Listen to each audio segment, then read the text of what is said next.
E aí pessoal, tudo bom? Passando rapidinho aqui só para pedir desculpas porque o áudio desse vídeo ficou um pouco pior. Na verdade eu decidi gravar com o ventilador ligado, porque tá muito quente aqui no Rio. Eu achava que tava tudo certo, eu testei e não deu problema, mas aí quando eu fui editar eu vi que tava com ruído, tive de usar o supressor de ruído do Camtasia e enfim, poderia ter ficado muito melhor do que ficou. Então gostaria de pedir desculpas, mas eu acho que não vai prejudicar o entendimento do conteúdo do vídeo, ok? Valeu! E aí pessoal, tudo bom com vocês? Meu nome é Aldrin de Carvalho, esse aqui é o meu canal, que é o canal do Aldrin, e hoje nós estamos aqui para dar prosseguimento à nossa História da Filosofia do Giovanni Reale e do Dario Antiseri, fazendo resenha de cada capítulo. Lembrando que vocês podem comprar o livro pelo link da descrição e ainda ajudar o canal. Então, vocês compram pela Amazon, com todos aqueles benefícios da Amazon, e ainda ajudam o canal. Para vocês saírem o mesmo preço, mas vocês vão estar me dando um pouquinho de dinheiro e vai ajudar bastante a manter isso aqui tudo. Bom, pessoal, agora que chegou as férias, então a gente vai começar a retomar aquele ritmo lá de julho do canal, né? Tentar pegar 4 vídeos por semana, fazer um negócio bonitinho. E, enfim, qual que é o tema do vídeo de hoje? Hoje a gente vai dar prosseguimento ao Aristóteles, finalmente. Vamos ver se a gente termina aí nos próximos dias. Mas hoje, mais particularmente, a gente vai falar sobre a psicologia em Aristóteles.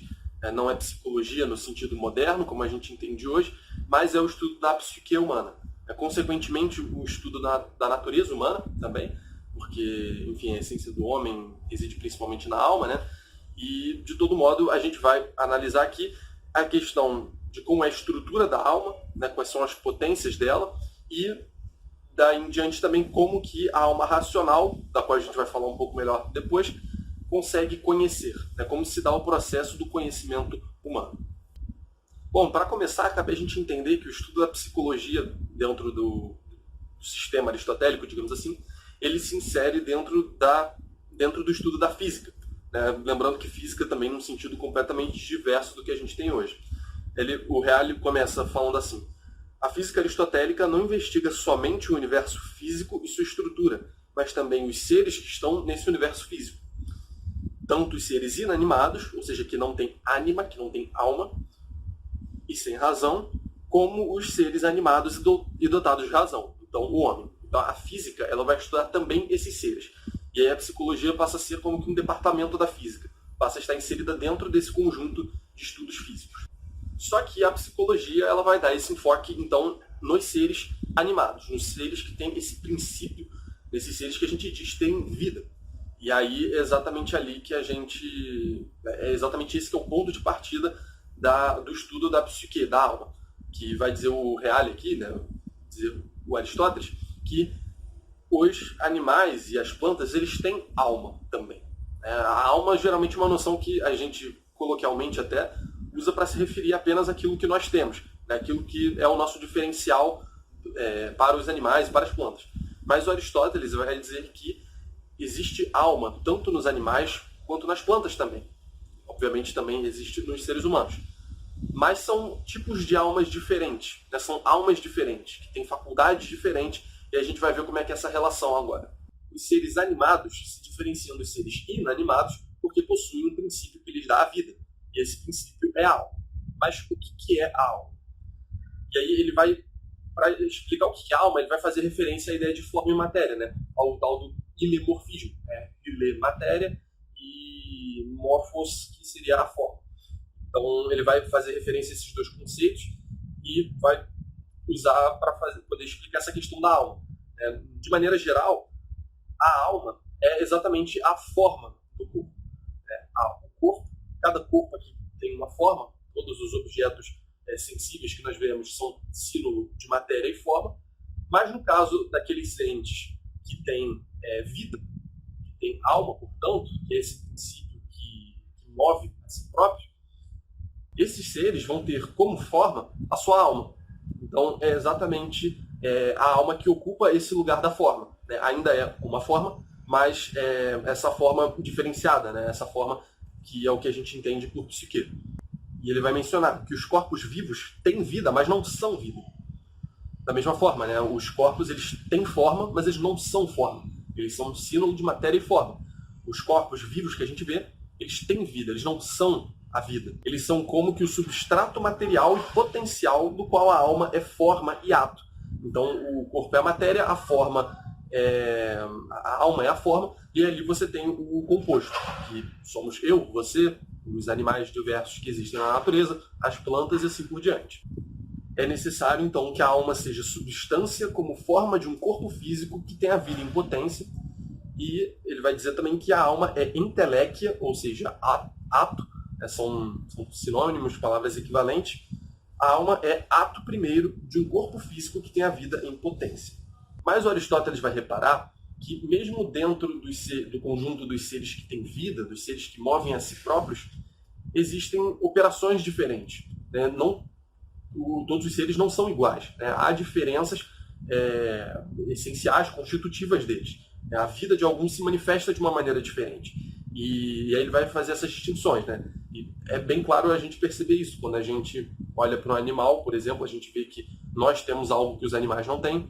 Nós vemos que a planta também parece deixar de ter várias coisas que nós e também que os animais têm. E aí é com base nesse tipo de observação que o Aristóteles vai desenvolver uma teoria tripártida da alma.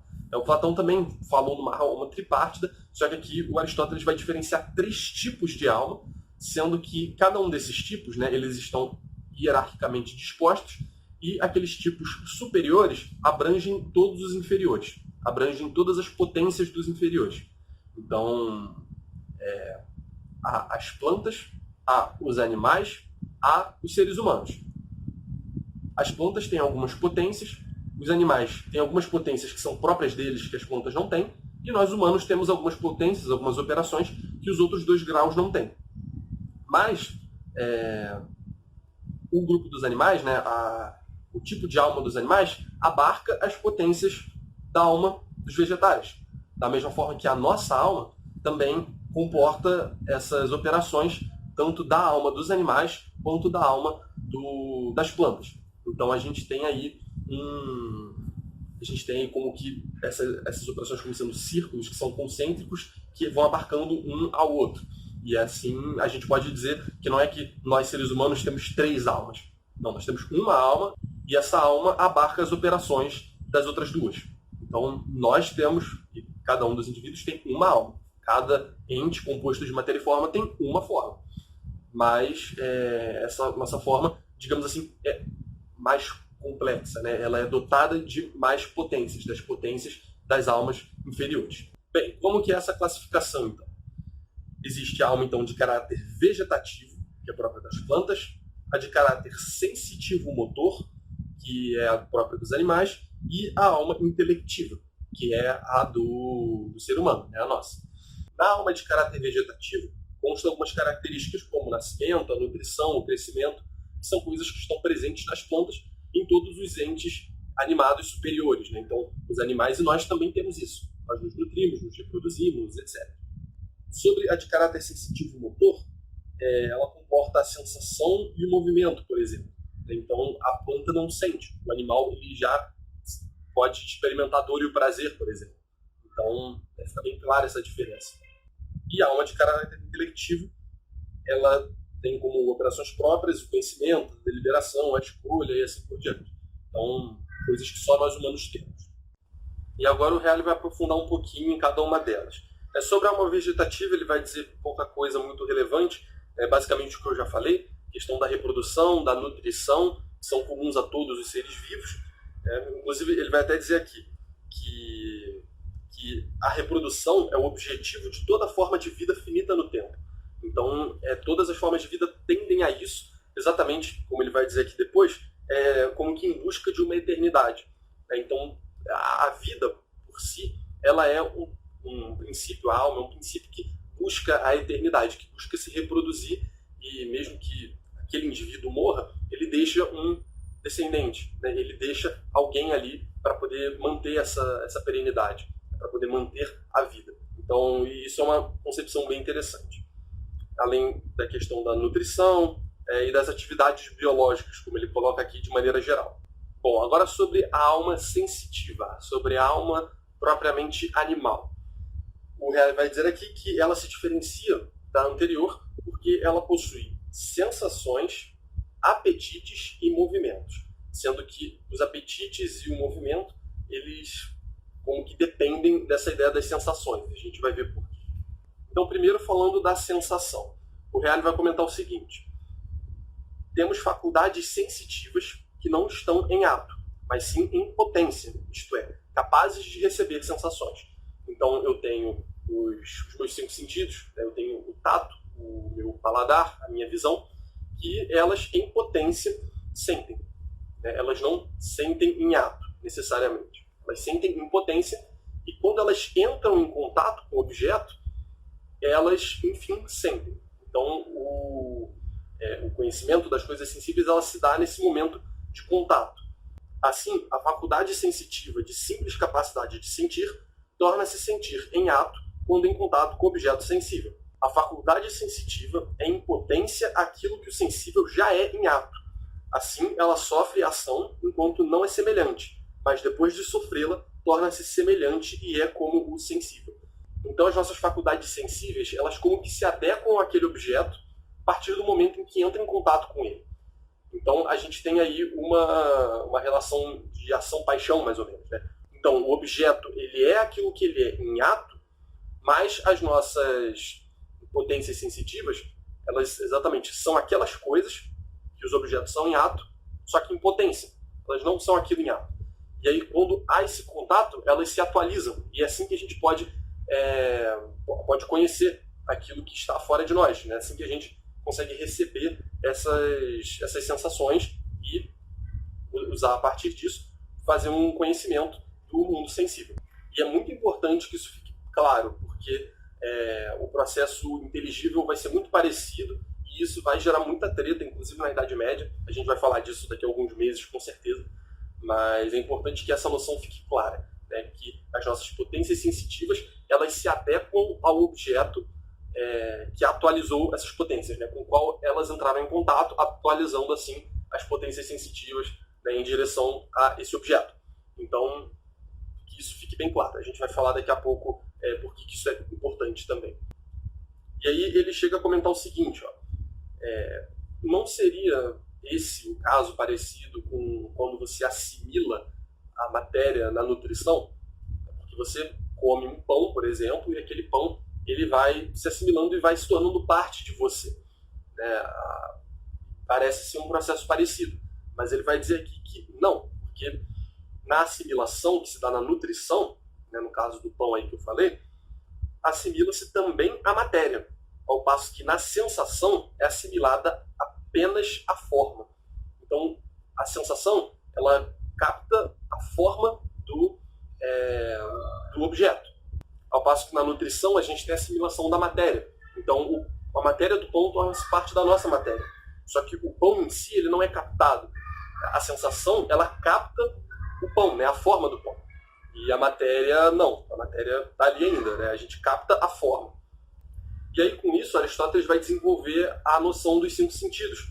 Né? Ele vai tratar disso de uma maneira um pouco mais profunda. Ele vai dizer que são 5, né? O paladar, o tato, a visão, o olfato e a audição. E ele vai dizer que existem sensíveis, né? Objetos sensíveis, que são próprios de cada um desses sentidos. E é isso que faz com que eles sejam sentidos diferentes. Então, a gente pode dizer... ele não chega a dar exemplos concretos, mas é fácil a gente perceber isso. Né? Provavelmente o objeto do tato é a textura, né? Provavelmente o sensível próprio da audição é o som, né? A vibração no ar, enfim, alguma coisa do tipo. Provavelmente ele entende nesses termos, mais ou menos. Então isso é fácil da gente perceber. Cada sentido ele tem determinadas potências de inteligir determinados objetos, né? De captar a forma de determinados objetos. Você nunca, por exemplo, vai conseguir tocar uma música, né? Sentir através do tato a textura de uma música, né?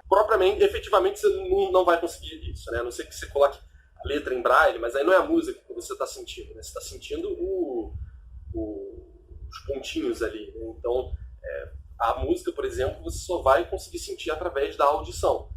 E, da mesma forma, a textura da minha camisa, eu só vou conseguir sentir através do tato. Por quê? Porque cada um desses sentidos tem um sensível próprio. Então, há um sentido e há um sensível, respectivo. Mas há sensíveis que são comuns, como, como por exemplo o movimento, a quietude, a figura, a grandeza, que não são perceptíveis por nenhum dos 5 sentidos em particular, mas podem ser percebidos por todos. Então, por exemplo, eu consigo, quando eu estou com a mão nesse livro, eu estou sentindo a textura dele. Eu estou colocando em termos de textura, mas eu não sei se é o termo que o Aristóteles usa. Aqui não tem isso claro. Mas, de todo modo, eu estou aqui sentindo a textura. Se o livro começa a se mover, eu sinto o movimento. Só que o movimento não é próprio desse sentido meu do tato.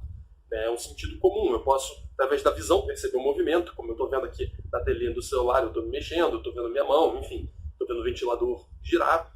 Então, eu consigo perceber um movimento através da textura, através das cores, da luz. Eu consigo perceber o movimento através de vários sentidos. Porque ele é um sensível comum, não é um sensível próprio de algum sentido. Bom, essa foi a operação da sensação dentro da alma animal. É isso que todos os animais conseguem fazer. E aí, com base nessa sensação, ele vai dizer aqui, deriva a fantasia, que é a produção de imagens. Então, a gente capta, as formas vão para a nossa psique e elas ficam ali. A gente produz imagens daquelas coisas que a gente, com as quais os nossos sentidos tiveram contato.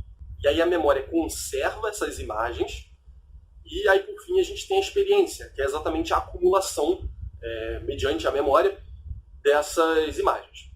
E aí é até aí, basicamente, que a gente se assimila com os animais em termos de conhecimento. A gente vai falar como que o ser humano transcende isso daqui a pouco.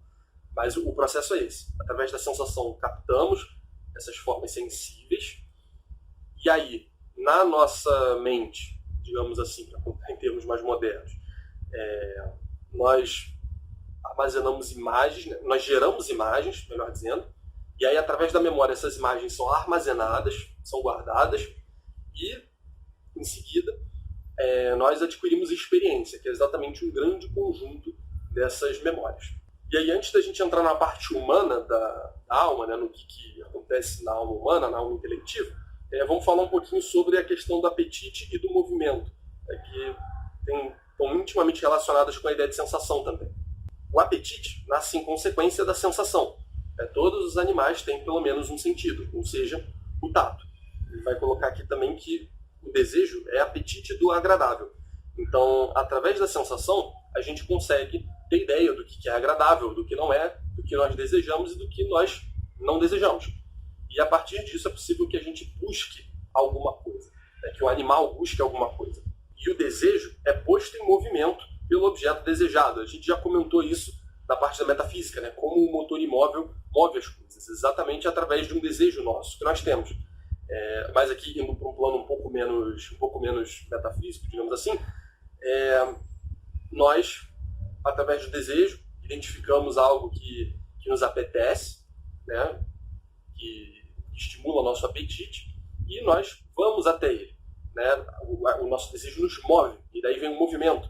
O movimento vem, então, exatamente do desejo, né? Que é esse apetite que, por sua vez, só pode existir dado que existe a sensação e que nós podemos identificar o que tem em volta de nós. Bom, finalmente entrando na questão da alma inteligível, né? Como é que ela funciona? O Reale vai dizer aqui que, da mesma forma que a sensibilidade não é redutível à simples vida vegetativa e ao princípio de nutrição, né, como é a alma vegetativa, mas contém um diferencial que não pode ser explicado através daquelas categorias que estavam presentes na alma vegetativa, da mesma forma, o pensamento e as operações a ele ligadas, como a escolha racional, são irredutíveis à vida sensitiva e à sensibilidade, pois contém um plus que só pode ser explicado introduzindo-se outro princípio, a alma racional. E é dela que nós falaremos agora. E aí ele vai comparar o ato intelectivo com aquele ato, digamos assim, sensitivo. Ele vai dizer que é um processo análogo. O ato intelectivo é análogo ao ato perceptivo, porque é um receber ou assimilar as formas inteligíveis, da mesma forma que o ato perceptivo é um assimilar das formas sensíveis. Então a gente capta a forma sensível do objeto através dos sentidos e a nossa razão, o nosso intelecto, a nossa alma superior, ela capta as formas inteligíveis. E apesar de ser análogo, é profundamente diferente, porque não se mistura com o corpo e é o corpóreo. Os órgãos dos sentidos, diz Aristóteles, não subsistem sem o corpo, enquanto a inteligência subsiste por conta própria. Aí ele já dando um indício de que a alma, por ser imaterial, é imortal e permanece após a decomposição do corpo. E aí, para explicar o papel do intelecto, ele vai usar muito a noção de ato e de potência.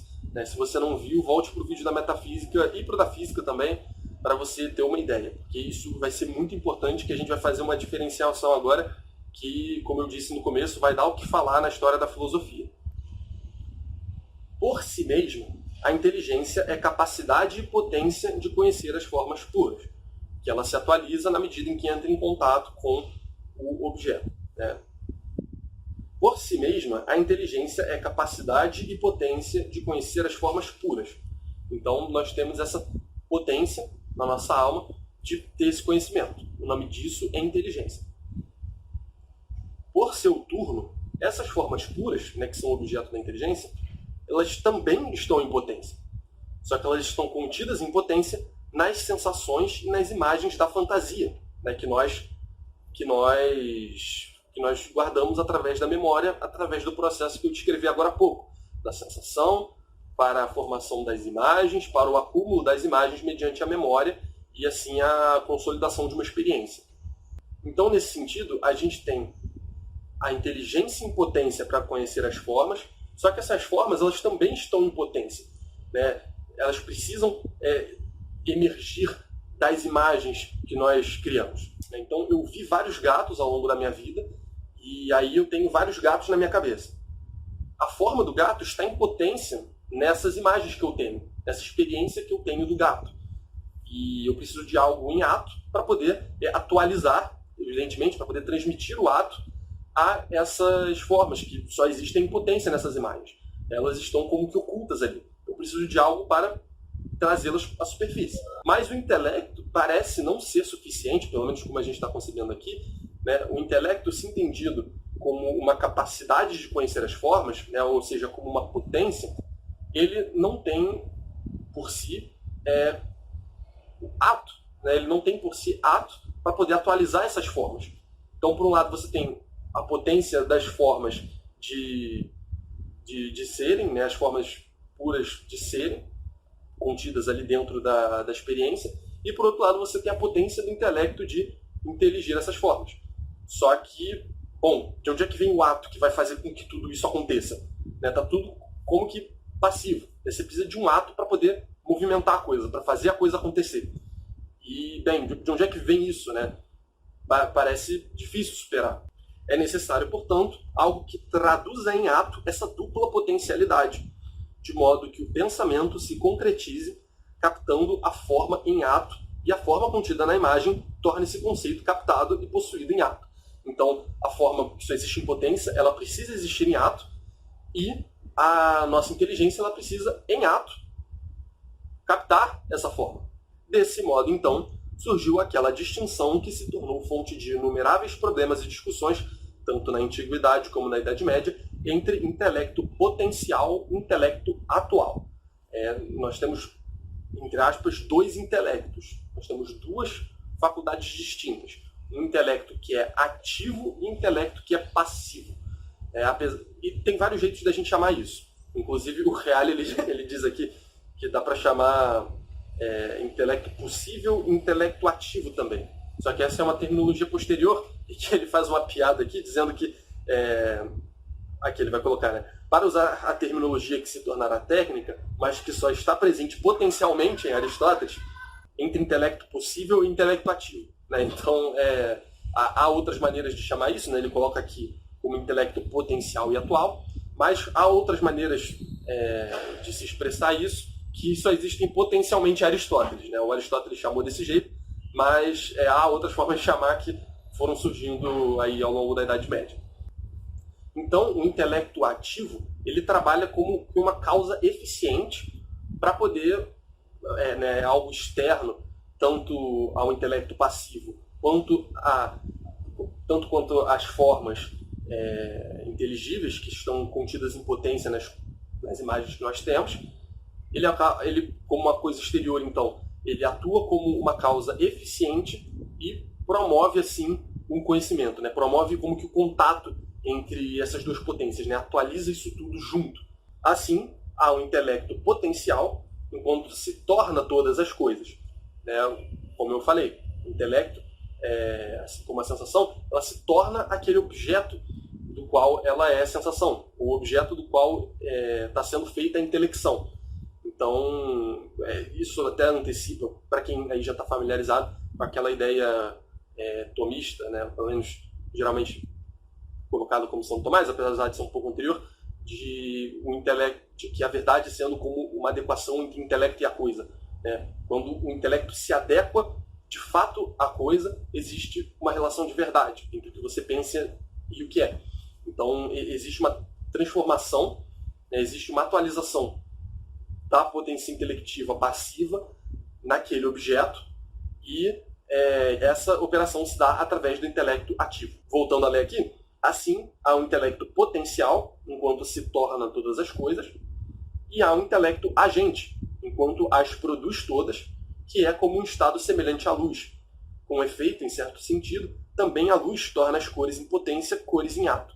Então, é como que a luz é aquilo que ilumina e permite que a gente veja, né? Aquilo que torna as coisas efetivas. Mas se a gente está no escuro, a gente não vê nada. Quando a luz se acende, as cores que eram em potência agora são em ato. Claro, é uma figura de linguagem, tá? E ele vai comentar algumas coisas exatamente sobre o intelecto ativo, que a gente precisa ressaltar aqui. E esse intelecto é separado, impassível, não misturado e intacto por sua essência. Efetivamente, o agente é sempre superior ao paciente, e o primeiro é superior à matéria.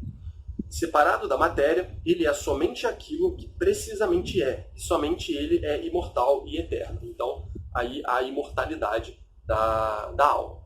E para finalizar, o Reale menciona aqui que existem algumas tentativas de dizer que esse intelecto agente é Deus, só que o Aristóteles deixa bem claro que isso é um componente da alma. Isso está na alma, apesar disso sobreviver ao corpo, enfim, isso está no ente. Eu tenho o meu intelecto ativo na minha alma e é assim que a coisa funciona.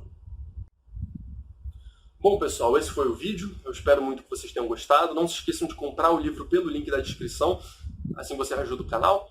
E é isso. Deem um gostei, divulguem o vídeo para quem vocês acharem que possa se interessar. E agora vamos voltar com aquele pique de férias, que aqui no canal não tem férias nenhuma. Aqui a gente trabalha pra caramba e a gente faz vídeo pra caramba. E ainda nessas férias a gente vai acabar esse primeiro volume, se Deus quiser. Então é isso aí. Valeu!